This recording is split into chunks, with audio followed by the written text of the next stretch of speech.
ஜென்ரலாக பார்த்தீங்கன்னா நிறைய விஷயத்தை பற்றி க்யூரியஸாக இருக்கும். இப்போ ஃபேனுக்கு ஏன் 3 பிளேடு இருக்குது, மேன்ஹோல் ஏன் ரவுண்டாக இருக்குது, இந்த மாதிரி அந்த மாதிரி வந்து நார்த்துனாலே மேலே தான் இருக்குது. ஏன்? ஓகே, நம்ம மேப்ஸில் எப்பயுமே பார்க்கும்போது நார்த் வந்து மேலே இருக்கும். பட் ஆக்சுவலாக அது வந்து ஒரு கன்வீனியன்ஸ் தான், அது வந்து ஒரு சயின்டிஃபிக் ஃபேக்ட் கிடையாது. ஓகே, எஸ்பெஷலி மேப்பில் வந்து சவுத் கூட மேலே இருக்கலாம், ஈஸ்ட் கூட மேலே இருக்கலாம். நீங்கள் மேப் அப்படி பார்த்து பழக்கமே இல்லை. அப்படி பார்த்து பழக்கமே இல்லை, அதுதான். ஸோ வந்து நிறைய பேர் வந்து இப்போ ஃபார் எக்ஸாம்பிள் சென்னை டெல்லி அப்படின்னு எடுத்தா, டெல்லினாலே நம்ம மேலே போகிற மாதிரி ஒரு ஃபீல் இருக்கும். பட் ஆக்சுவலி டெல்லி மேலே கிடையாது. ஓகே, ஓகேங்களா? இது நான் நிறைய பேர்கிட்ட ஃப்ரெண்ட்ஸ்கிட்ட எக்ஸ்பிளைன் பண்ணும்போது ஏன் டெல்லி மேலே இல்லை அப்படின்னு கேட்பாங்க. நீங்கள் எந்த டைரக்ஷன் பார்த்து போகிறீங்களோ அது மேலே தான் இருக்குன்ற மாதிரி நினச்சி நம்ம ட்ராவல் பண்ணுறோம். ஃபார் எக்ஸாம்பிள் டெல்லியிலேருந்து சென்னை வந்து டவுன் சவுத் அப்படின்னு சொல்கிறதுனாலே நம்ம அது சவுத் இது கீழே இருக்குன்னு நினச்சிருப்போம். பட் அப்படி கிடையாது. இப்போ ஃபார் எக்ஸாம்பிள் நீங்கள் ஸ்ரீலங்கா பார்த்து நிற்கிறீங்கன்னா, சென்னையிலேருந்து நீங்கள் டுவர்ட்ஸ் ஸ்ரீலங்கா ஃபேஸ் பண்ணி நிற்கிறீங்கன்னா, ஸ்ரீலங்கா கீழேன்னு இல்லை. ஆமாம், ஸ்ரீலங்கா மேலேன்னு கூட வச்சுக்கலாம். ஓகே, டெல்லி வந்து கீழேன்னு கூட இருக்கலாம். ஸோ அது வந்து நம்மளுடைய கன்வீனியன்ஸ் தான் ஃபர்ஸ்ட் ஆஃப் ஆல். ஓகே, நம்ம மேப்ல அப்படி பார்த்து பழகிட்டோம். ஒரு 600 இயர்ஸா நம்ம யூஸ் பண்ற எல்லா மேப்ஸ்லயுமே அப்படிதான் இருக்கு. நம்ம ஆப்வியஸ்லி நம்ம ஸ்கூல்ல பொலிட்டிக்கல் மேப் எந்த மேப் எடுத்தாலும் காம்பஸ் மாதிரி போட்டு நார்த் மேலன்னு இருக்கும். ஓகே, இதுக்கு முன்னாடி அதாவது ஒரு 600, 700 or 1000 இயர்ஸ் முன்னாடியும் மேப்ஸ் இருந்தது. பட் இவ்வளோ இன்னைக்கு நம்ம யூஸ் பண்ற அளவுக்கு டீடைல்டான டீடைல்ஸ் இருக்கு, அவ்வளோ டீடைல்ஸ் இருக்காது. டீடைல்டான மேப் கிடையாது. ஓகே. அப்போ ஒவ்வொரு சிவிலைசேஷனுக்கும் அவங்களுடைய கல்ச்சரல், அவங்களுடைய ஒவ்வொரு சிவிலைசேஷனுக்கும் அவங்களுடைய கன்வீனியன்ஸ் பேஸ் பண்ணி மேப்ஸ் இருந்தது. ஒரு எக்ஸாம்பிள் இதுக்கு நிறைய எக்ஸாம்பிள் இருக்கு. இதுல வந்து இந்தியா வந்து பாத்தீங்கன்னா, இப்போ இந்தியான்னு எடுக்கும்போது நம்மளுக்கு வந்து எப்பயுமே சன் வந்து ரொம்ப இம்பார்ட்டன்ட். நம்மளுடைய கேலண்டர் எல்லாமே அந்த சன்னோட இதை பேஸ் பண்ணி தான் இருக்கு. பிகாஸ் நம்ம அக்ரிகல்ச்சர் ஹெவியா டிபெண்ட் பண்ணியிருக்கோம். ரிலிஜன் வைஸ் நிறைய பேர் சன்னே வந்து தொழுவாங்க. ஆமா ஆமா. ஸோ எந்த ஆஸ்பெக்ட்ல எடுத்தாலும் வந்து sun is very important, auspicious இல்லையா? ஸோ வந்து அந்த காலத்துல நம்ம ஊர்லயே நிறைய மேப்ஸ்ல வந்து ஈஸ்ட் தான் மேல இருக்கும். ஏன்னா ஈஸ்ட் எந்த டைரக்ஷன்ல இருக்குன்னு ஐடென்டிஃபை பண்றது தான் மோஸ்ட் இம்பார்ட்டன்ட். நார்த் சன் எங்க இருந்து வருது, சன்ரைஸ், சன்செட், இதை பேஸ் பண்ணி தான் அக்ரிகல்ச்சர் நம்ம எல்லாமே பண்ணணும். ஸோ சன்னோட ரூட் தான் வந்து ரொம்ப இம்பார்ட்டன்ட். அண்ட் இதுல இன்னொரு இன்ட்ரெஸ்டிங்கான ட்ரிவியா என்னன்னா, ஹிந்தி அண்ட் சான்ஸ்கிரிட்ல வந்து பாத்தீங்கன்னா தக்ஷின் அப்படின்ற வேர்ட் இருக்கு. தக்ஷின்னா south, Dakshin Bharat, south India. இந்த சவுத் அப்படின்ற நேம் அதுக்கு வரதுக்கான ரீசனே தக்ஷின் அப்படின்றதோடைய root word which is actually right. நீங்க இப்போ ஈஸ்ட ஃபேஸ் பண்ணி இருந்தீங்கன்னா உங்களுடைய ரைட் சைடு தான் சவுத்தா இருக்கும். Okay okay. ஸோ அந்த சவுத்ன்ற நேமே வந்து இதோடைய ரூட் வேர்டு தான். தக்ஷின் அப்படின்றது ரைட், தக்ஷிணை கொடுக்கறது அப்படின்னு சொல்லுவாங்க. அது வந்து righteous thing to do, right thing to டூன்ற மாதிரி ஆக்சுவலி. ஓகே. இது வந்து நம்ம ஊர்ல இன்னும் சில இடத்துல வந்து பாத்தீங்கன்னா, நம்ம சைனால வந்து பாத்தீங்கன்னா எப்பயுமே சவுத் தான் டாப்ல இருக்கும். அதுக்கான எக்ஸாக்ட் ரீசன் நமக்கு தெரியல. பட் நம்ம பார்க்கும்போது சைனீஸ் எம்பரர்ஸ் எல்லாமே சவுத்ல இருந்தனால அவங்க வந்து தே யூஸ் டு அவங்க தான் மேல அப்படின்றது இருந்தது. அண்ட் வந்து நீங்க ஈஜிப்ட்ல பாத்தீங்கன்னா, ஈஜிப்ட் வந்து டிபெண்ட் ஆன் நைல் சிவிலைசேஷன் இல்லையா? ஸோ வந்துட்டு இந்த நைல் சிவிலைசேஷன் மட்டும் like one of the few rivers. இது வந்து நம்மளுக்கு பார்க்கும்போது ரிவர்ஸ்ல ஓடுற மாதிரி இருக்கும். யூஸ்வலா ரிவர்னா நார்த்ல இருந்து சவுத் வரும், வெஸ்ட்ல இருந்து ஈஸ்ட் போகும். இந்த மாதிரி ஈஸ்ட் வெஸ்ட் கூட இருக்கு. ஆனா நைல்ல மட்டும் ரிவர் வந்து சவுத்ல இருந்து நார்த் போகும். ஓகே. ஆரிஜின் வந்து சவுத்ல இருந்து. ஏன்னா அந்த இடத்துல கிராவிட்டி அப்படி இருக்கு. அந்த இடத்துல லேண்டோட இதுதான், வேற எந்த மேஜிக்கும் கிடையாது ஆக்சுவலி. ஸோ சவுத் தான் வந்து அங்க அப்பர் டெக். ஓகே. நீங்க பழைய ஈஜிப்ட் மேப், பழைய ஈஜிப்ட் ரெஃபரன்ஸ்லாம் எடுத்து பார்க்கும்போது சவுத் மேல அண்ட் வந்து நார்த் வந்து கீழே தான் இருக்கும். So upper deck of Egypt அப்படின்னா சவுத் தான் அது ஆக்சுவலா. Okay okay. அப்போ ஓவராலா வேற ஏதாவது? ஸோ இதுல வந்துட்டு இஸ்லாமிக் டைம்ஸ்ல வந்துட்டு மெக்கா தான் மெயின். இப்போ இஸ்லாம்ல மெக்கா தான் மெயின். ஸோ அவங்களுக்கு வந்து மெக்காவோட டைரக்ஷன் தான் மேல இருக்கும். அண்ட் வந்து நிறைய சர்ச்சஸ்லயும் வந்து பாத்தீங்கன்னா மிடிவல் டைம்ஸ்ல சர்ச் ரிலேட்டட் மேப்ஸ்லாம் பாத்தீங்கன்னா ஈஸ்ட் மேலேயே தான் இருக்கும். ஸோ ஈஸ்ட் வந்து ரொம்ப ப்ராமினெண்டா இருந்தது. Okay. So for a long time east தான் இம்பார்ட்டண்டா இருந்தது. ஒரு சில எக்ஸப்ஷன்ஸ் வந்து China and Egypt. Okay. So அப்போ இந்தியன் சிவிலைசேஷனை பொறுத்த வரைக்கும் ஈஸ்ட் வந்து இம்பார்ட்டன்ஸ் கொடுத்துருக்காங்க. நிறைய ஃபேக்டர்ஸை வச்சு மேப் டிசைட் பண்ணியிருக்காங்க. கல்ஃப்ல வந்துட்டு மெக்கா வச்சு இது பண்ணியிருக்காங்க. ஈஜிப்ட் அண்ட் சைனால சவுத்தை வச்சு பண்ணியிருக்காங்க. பட் ஆனால் இன்னைக்கு மேப்பை பார்க்கும்போது ப்ராமினெண்டா நார்த்து சவுத்து நமக்கே வந்துட்டு இப்ப ஜென்ரலா ஒரு மேப் ஓபன் பண்ணும்போது டெல்லி மேல சென்னை கீழே இதுதான் நார்த்து இதுதான் சவுத்து அப்படின்னு பார்த்துதான் நமக்கே பழக்கம். எப்படி இங்க வந்தோம்? அது ஆக்சுவலி ஒரு age of exploration, age of voyages அப்படின்னு சொல்லுவாங்க. ஓகே, இது வந்து ஒரு 600 இயர்ஸ் முன்னாடி. ஸோ இந்த டைம்ல வந்து பாத்தீங்கன்னா யூரோப்ல இருந்து நிறைய செயிலர்ஸ் வந்து யூரோப்பை விட்டு வாயேஜ், அதாவது ஒரு ஷிப்ல வந்து வெளி உலகத்தை வந்து எக்ஸ்ப்ளோர் பண்ண ஆரம்பிச்சாங்க. ஸோ இது வந்து ஒரு ரெவல்யூஷனரி டைம்ஸ்னு கூட சொல்லலாம். ஏன்னா இந்த டைம்ல தான் யூரோப்ல இருந்து நிறைய பேர் வெளியில, வாஸ்கோ காமா வந்தது இந்த டைம் தான். கொலம்பஸ் போய் வெஸ்ட் இண்டீஸ்ல ரீச்சா இந்தியாவுக்கு வந்துட்டு நினைச்சது இந்த டைம் தான். ஸ்பெயின்ல இருந்து நிறைய பேர் வந்தது இந்த டைம்ல தான். ஸோ இந்த டைம்ல வந்து மேப்புக்கான இம்பார்ட்டன்ஸ் வந்து ரொம்ப ஜாஸ்தியா இருந்தது.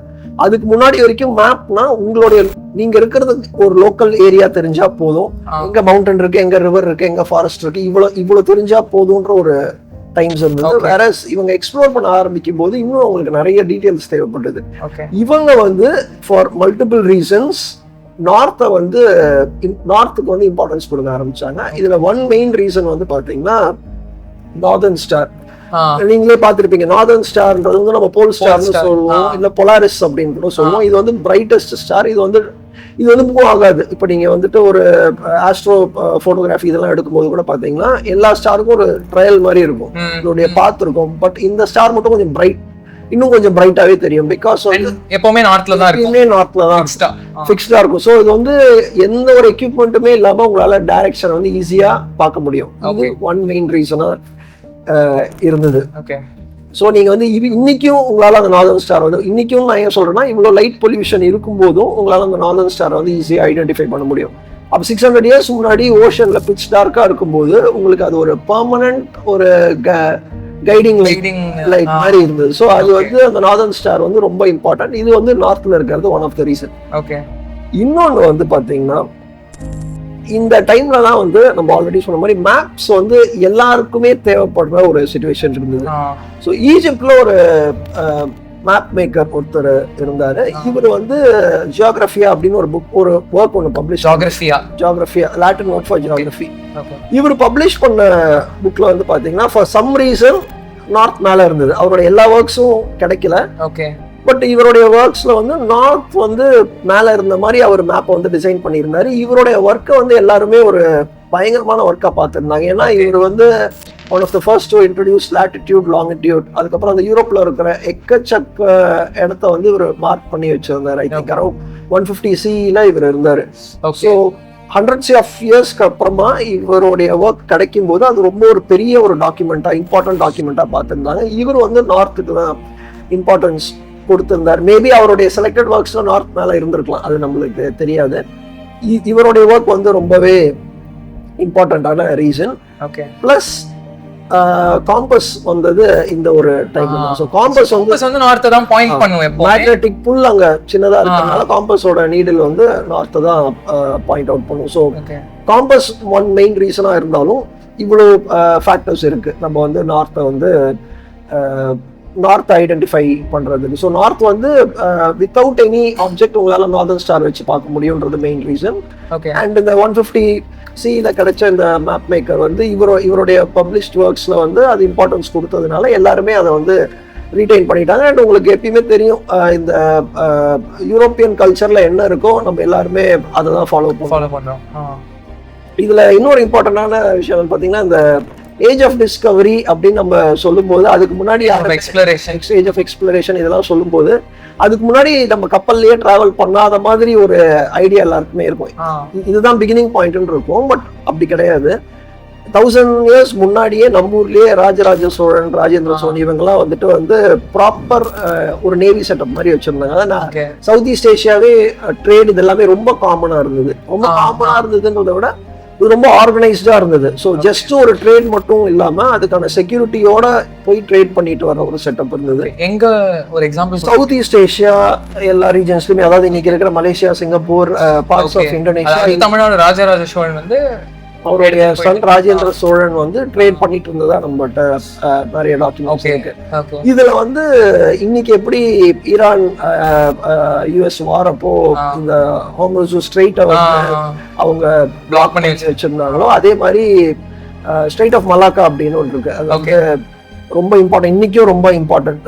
சைனா அது வழியா தான் அவுட் சைட் வேர்ல்டோட கனெக்ட் ஆகும். ஓகே.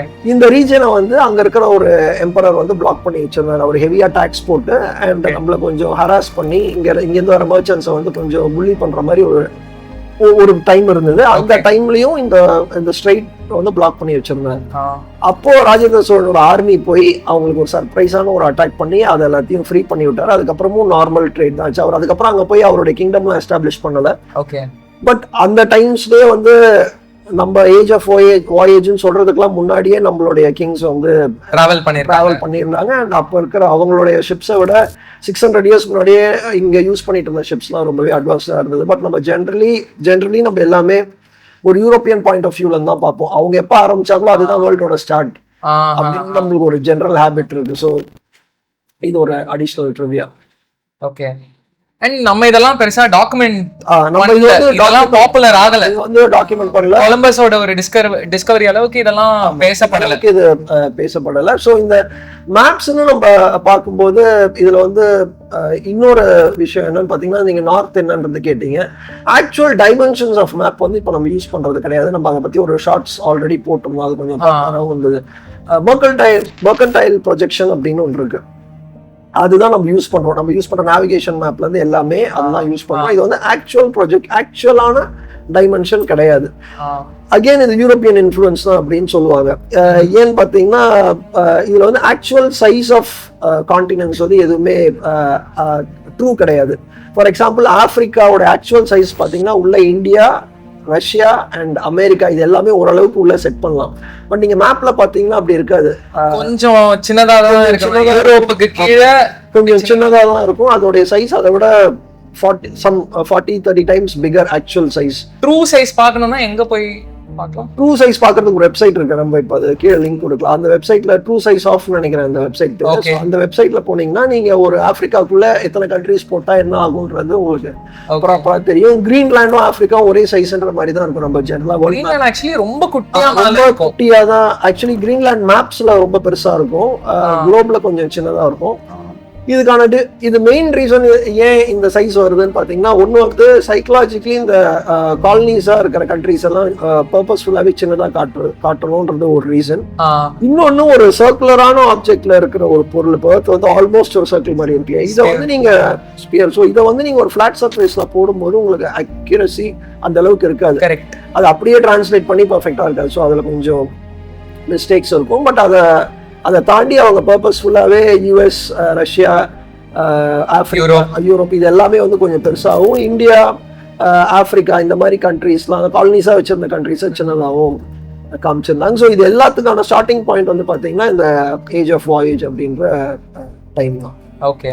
ஸோ இதோட பாட்டம் லைன் வந்துட்டு நார்த்து தான் மேலன்னு இல்லை. எனக்கு வேணும்னா நான் ஈஸ்ட்டை கூட மேலே வச்சு ரெஃபரன்ஸா இப்படி கூட வச்சு கூட நான் பார்த்துக்கலாம். ஆமாம், இது வந்து நம்ம கன்வீனியன்ஸ் தான். அண்ட் நிறைய பேர் வந்து இது ஒரு பொலிட்டிக்கல் ஸ்டேட்மெண்ட் சொல்லணுன்றதுக்காகவே பர்பஸ்ஃபுல்லாகவே மேப்பை தலைகீழெல்லாம் பிரிண்ட் பண்ணி சேல் பண்ணியிருக்காங்க. ஆஸ்திரேலியாவில் ஒருத்தர் பண்ணியிருக்காரு. அண்ட் லாட்டின் அமெரிக்கன் கண்ட்ரீஸில் நிறைய பேர் வந்து சவுத்னா கீழே, ஸோ அது வந்து ரொம்ப சின்னது அப்படின்னு சொல்லி அவங்கள புள்ளி பண்ணும்போது அவங்க மேப்பையே தலைகீழாக பப்ளிஷ் பண்ணி பிரிண்ட்லாம் பண்ணியிருக்காங்க. ஸோ நார்த் மேல சவுத் கீழன்றது இல்லை, டெல்லி மேல தான் இருக்கணும்னு இல்லை. நம்ம திரும்பி நின்னா டெல்லி கீழன்னு இருக்கலாம். அது வந்து நம்மளுடைய கன்வீனியன்ஸ் தான் கம்ப்ளீட்லி.